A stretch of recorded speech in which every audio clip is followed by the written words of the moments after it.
The most important changes since I qualified in medicine, say, and that would have been in '66.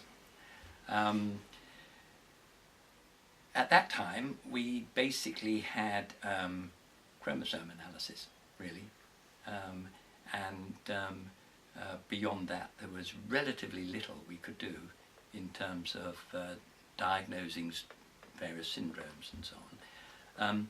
We rely very heavily on the very good work that John Fraser Roberts at Great Ormond Street and then Cedric Carter afterwards had gathered these empirical risk factors. If you had deafness,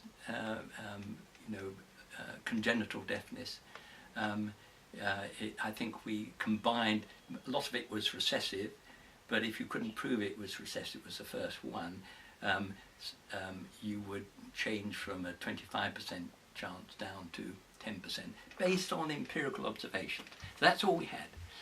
But once the DNA analysis came in, we made fantastic progress, and really what we've gone right through to pre-implantation genetic diagnosis. I mean, I know we've had IVF and all the success of that and so on.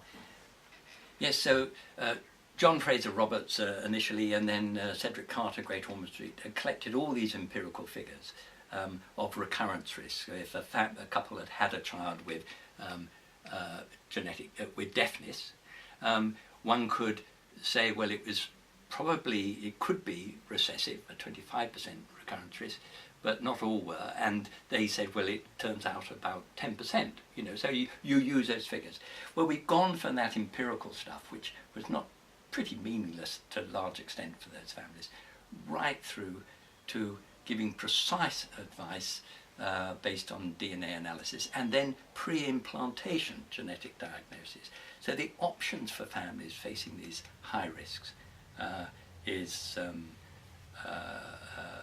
amazing now, and we're just beginning to get actual treatments now of these recessive disorders from all the understanding. And the thing that particularly pleases me from a broad sense is that those families at greatest risk get the help. These are often very severe conditions in childhood or later on, and these monogenic Mendelian or non-Mendelian disorders, but monogenic ones where we can help. And so, in a sense, all the advances in the Human Genome Project, what it's really helped are those with monogenic diseases.